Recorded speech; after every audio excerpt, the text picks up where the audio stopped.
Boa tarde, começando mais uma live com um convidado super bacana, Dr. Roberto. A gente não está conseguindo conectá-lo aqui na nossa live. Vamos lá. Acho que tem que pedir para ele entrar. Eu pedi agora. E a gente convida ele aqui.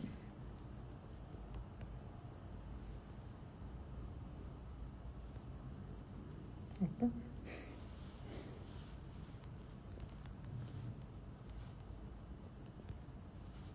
Aí.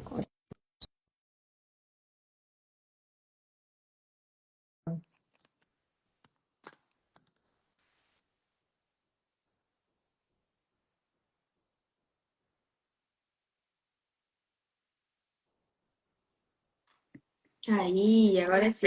Agora sim. Tudo Vamos bem, lá. Boa Roberto? tarde. Boa tarde. Tudo bem? Tudo ótimo. Prazer falar contigo. Obrigada aí por dispor o teu tempo para conversar conosco um pouquinho nessa segunda-feira.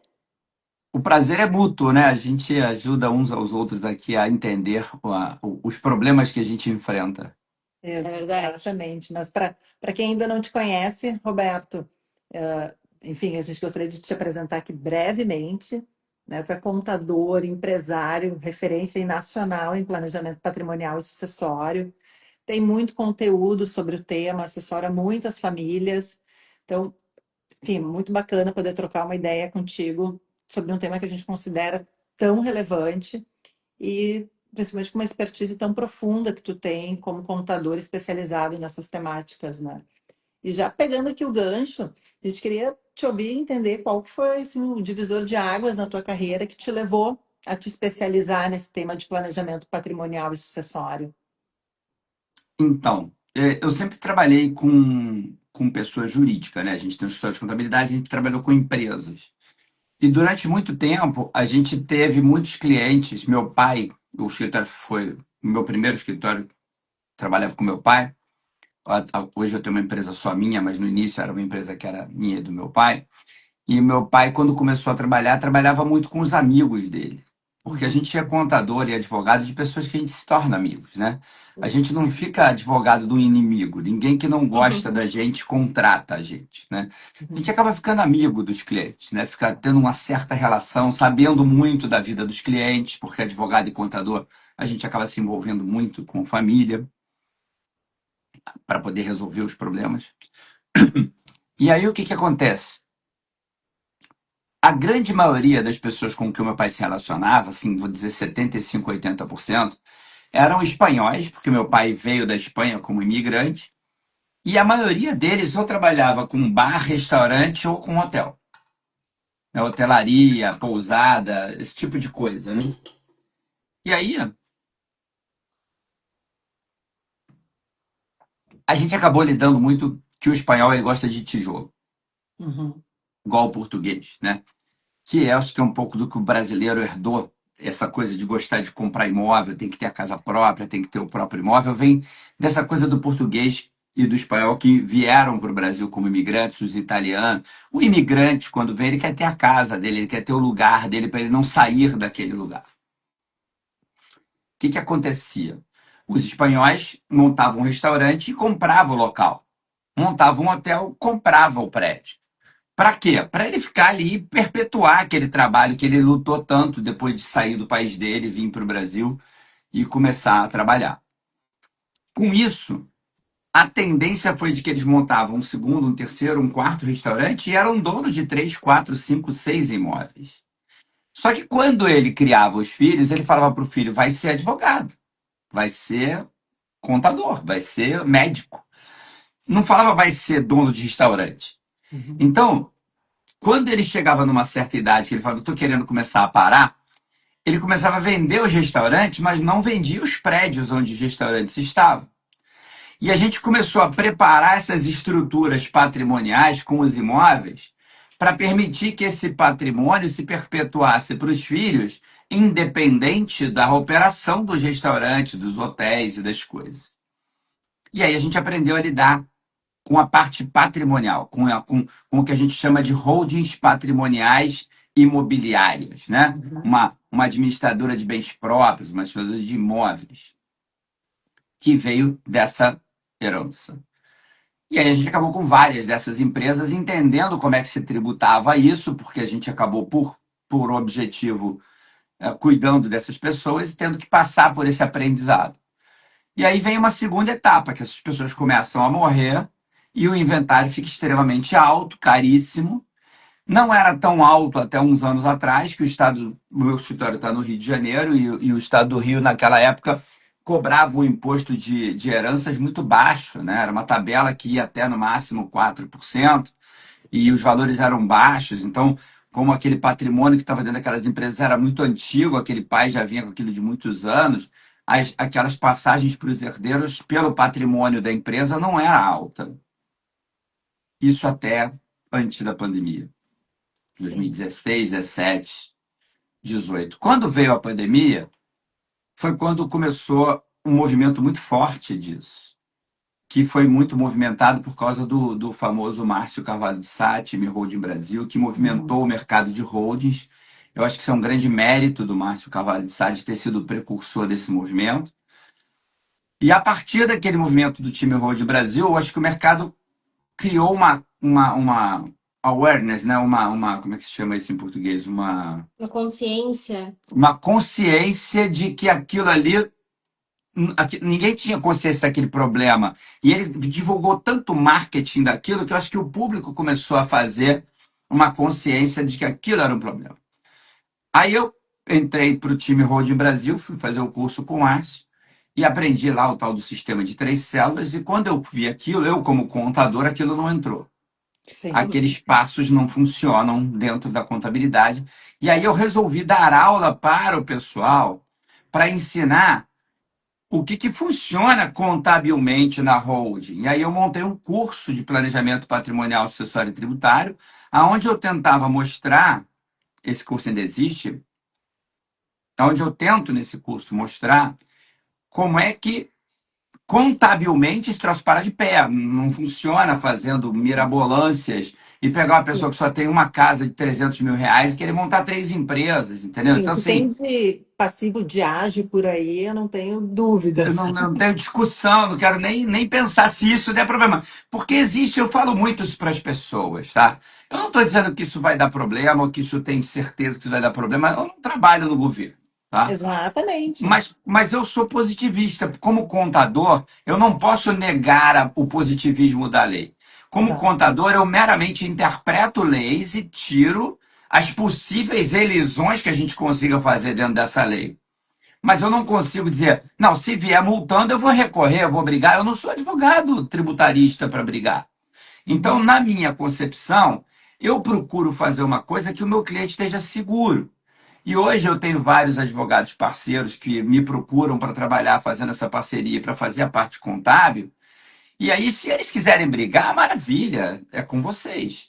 Quer ir lá Uhum. explicar para o cliente que tem uma saída lá de AVJ, reserva de capital, é com Vai vocês. lá. Aham. Aqui, contabilmente, olha, é assim que funciona. Se for para fazer do jeito que você quer, assina esse papel aqui, porque quando vier falando, eu vou dizer que foi o cliente que mandou fazer desse jeito. Agora, pegando esse teu gancho, que eu acho ele genial. Qual que é o que, erro, assim, que tu mais vê em estruturas patrimoniais que foram supostamente aí planejadas? Que tu, como na tua posição de contador, tá? Eu vou separar, eu vou separar erro, efetivamente o erro, Uhum.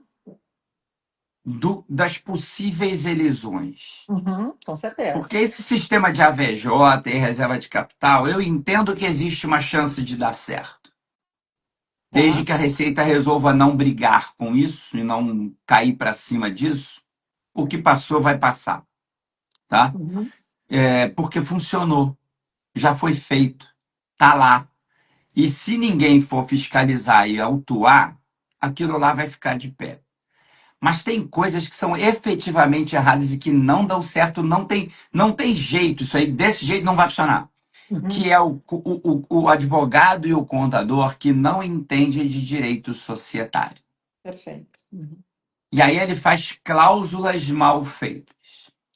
Não é o ponto do time Road Brasil, do CMTC. Eu acho que as cláusulas são muito bem feitas. Lá tem um problema de efetivamente, se amanhã alguém resolver contestar, explicar isso e ficar de pé é É. complicado. E tem uma Outro questão, acho que problema. é de informação do cliente. Se o cliente está Não vou entrar ciente do nessa risco discussão. que ele está Exato. assumindo, A tomada de risco, né? O apetite de Agora, risco tem que ele coisa tem. que efetivamente é erro. Por exemplo, montei uma holding, Roberto.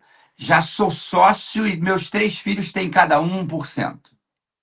Isso não é holding.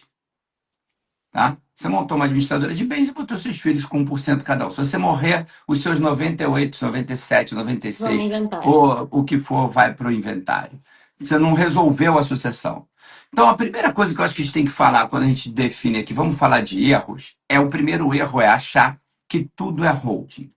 perfeito. Vamos separar o nome holding patrimonial familiar de holding operacional, que é aquela que a pessoa põe várias empresas debaixo dela, de holding bagunçada, que essa é o erro.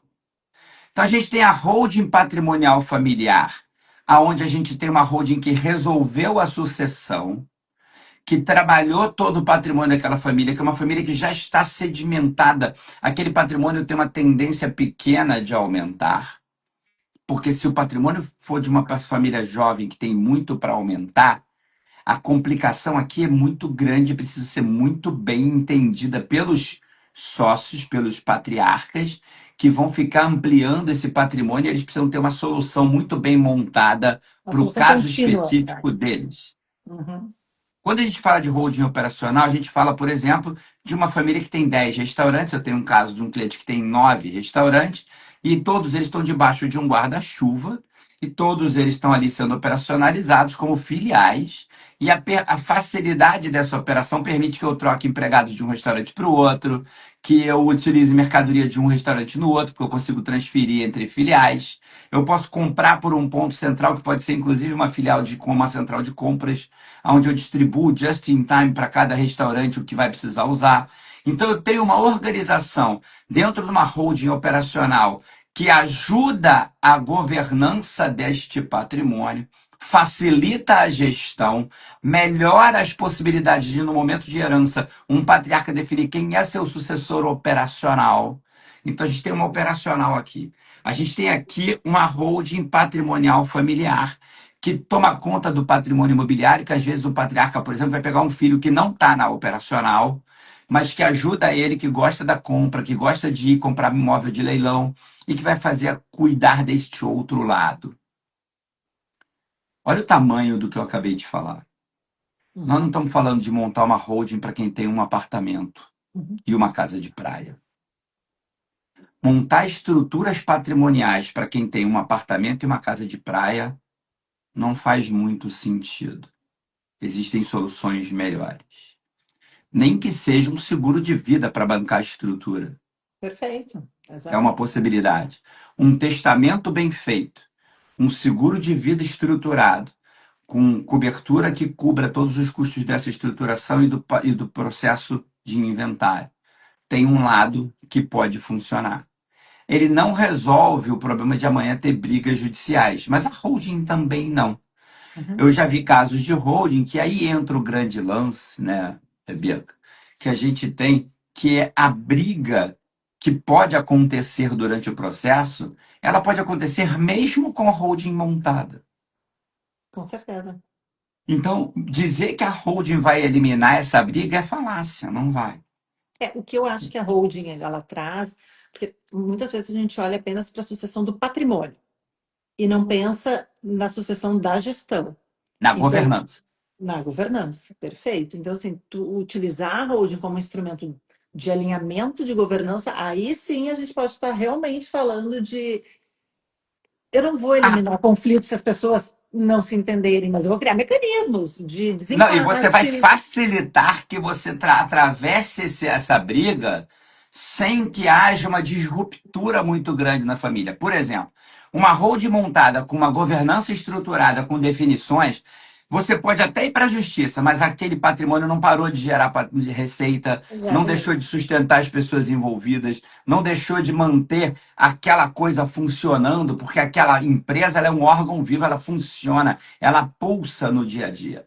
Então você vai ter uma briga judicial independente da operação? Vai. A operação vai sofrer? Óbvio que vai. Alguém vai dizer que tem que mandar de segurança, não pode gastar, não pode comprar, mas os salários vão ser pagos, as pessoas vão comer, vão ter sustentabilidade. Ao contrário de casos que eu já vi, por exemplo, de empresas onde a família tinha um terço, eram três irmãos, morre um dos irmãos, e aí entram num processo de expulsar essa família, porque eu não quero esse filho herdeiro que ele é um drogado, ou porque ele é um cara que só queria problema, ou porque ele não quer nada, ele já trabalhou aqui, ninguém gosta dele. E aí você tem uma série de problemas que não foram pensados.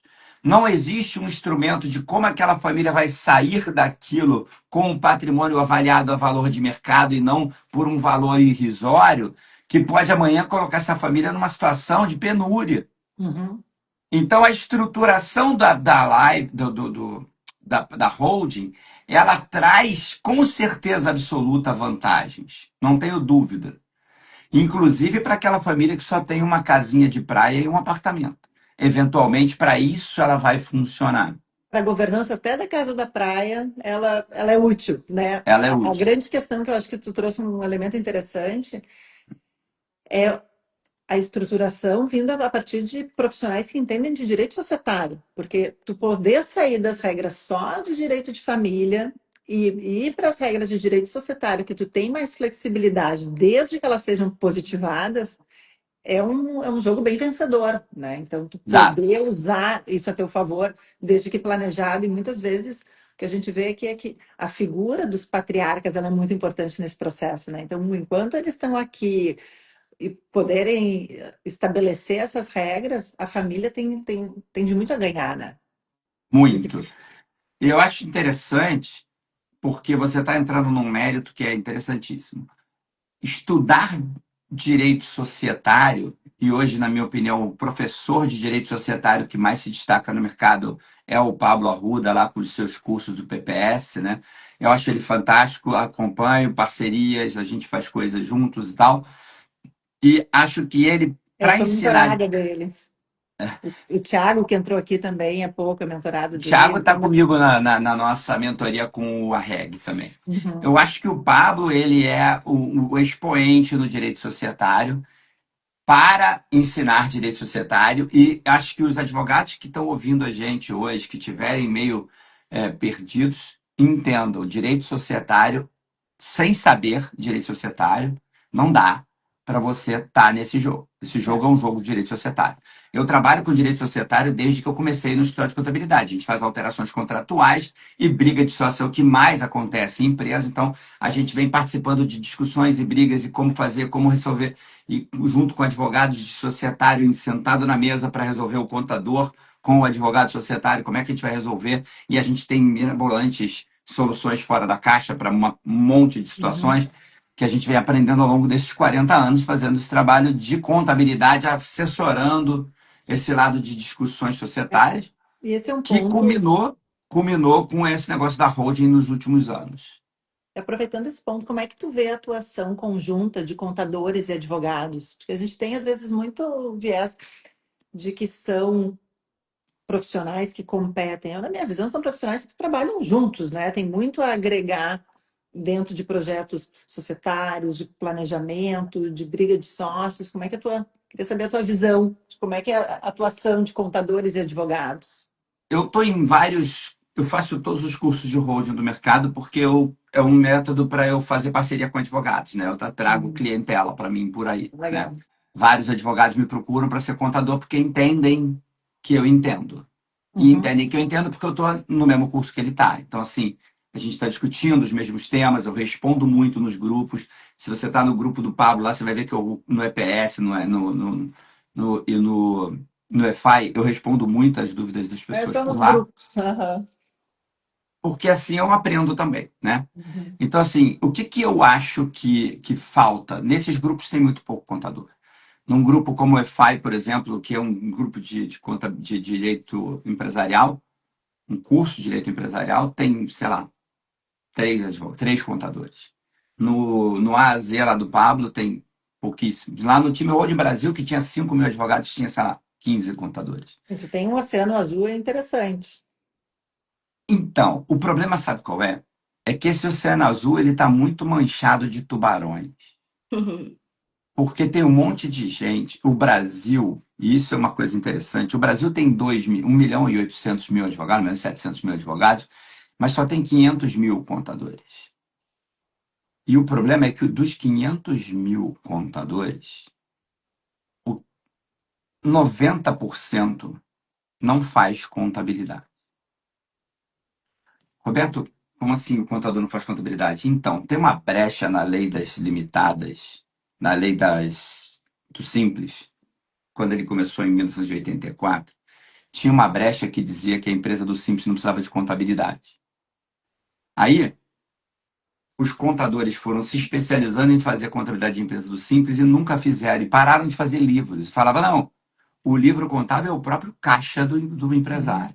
uhum. A gente aqui vai fazer a parte de empregados e vai fazer guia de INSS, DARF para pagar imposto, mas nós não vamos fazer livro contábil porque o livro contábil é o caixa do empresário.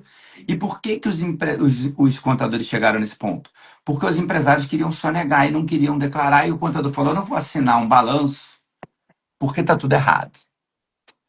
E aí passaram a se especializar em não fazer. Acontece que, há alguns anos atrás, essa lei foi alterada quando começou o microempreendedor individual, e a lei derrubou para o microempreendedor individual a possibilidade de não fazer livro contábil, mas trouxe para a empresa do Simples a obrigatoriedade de fazer o livro.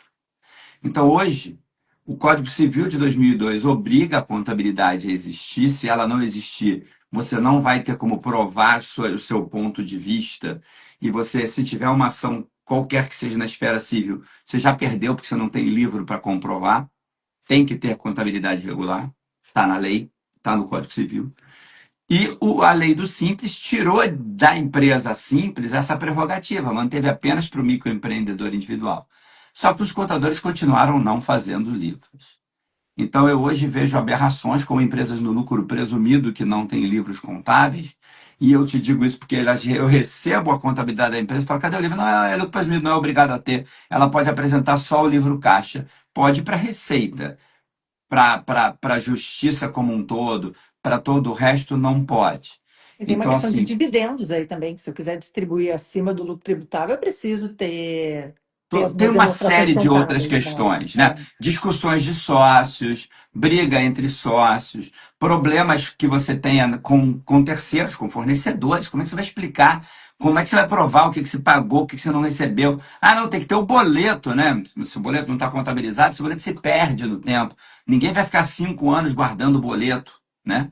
Então, assim, o que eu vejo é a contabilidade no Brasil ela é muito subestimada porque ela virou, o contador virou o algoz do empresário que só manda conta para ele pagar.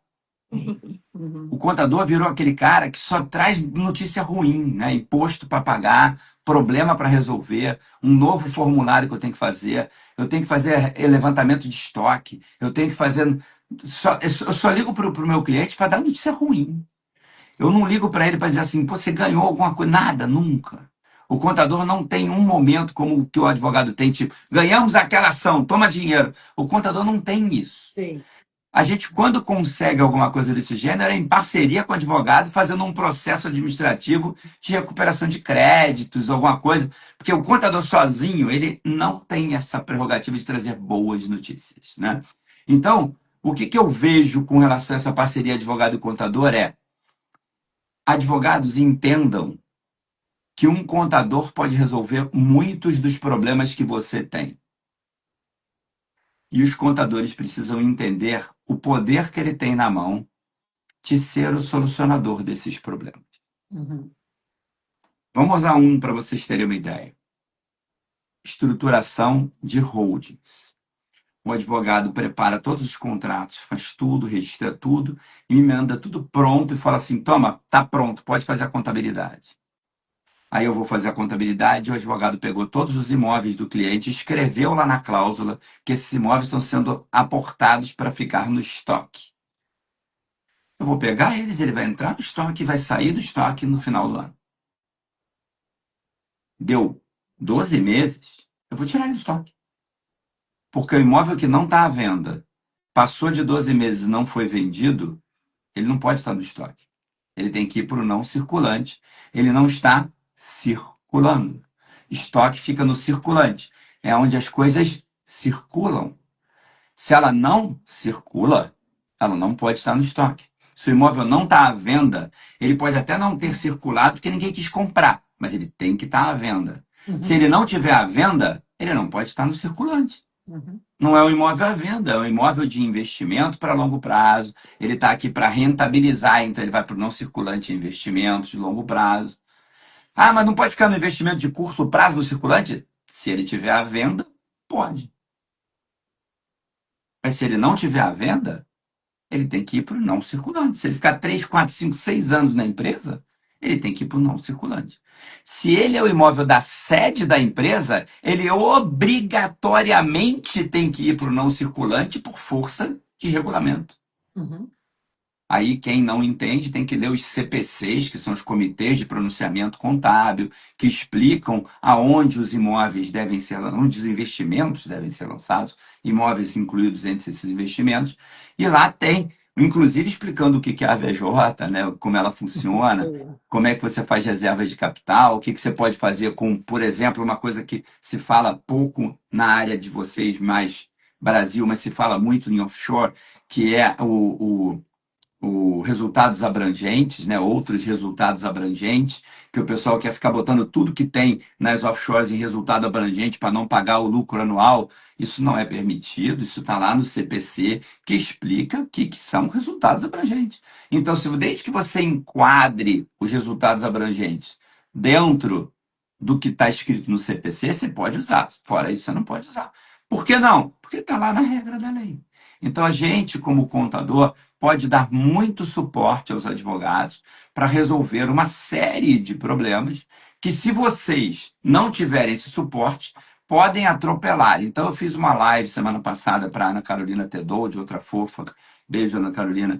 A gente faz parcerias também sobre essa parte de holding, onde eu expliquei para os alunos dela, ela também tem um curso de planejamento, e eu expliquei para os alunos dela que dentro do sistema de juntas comerciais, de abrir empresa, a primeira etapa que o advogado deveria fazer antes de começar é chamar um contador que vai fazer aquela contabilidade, falar para ele: eu estou pensando em abrir com estas atividades, nós Assim. temos esse padrão, a ideia é montar isso desse jeito, você tem alguma coisa a se opor? Porque quando eu te mandar, não adianta depois você me ligar e dizer foi mal feito.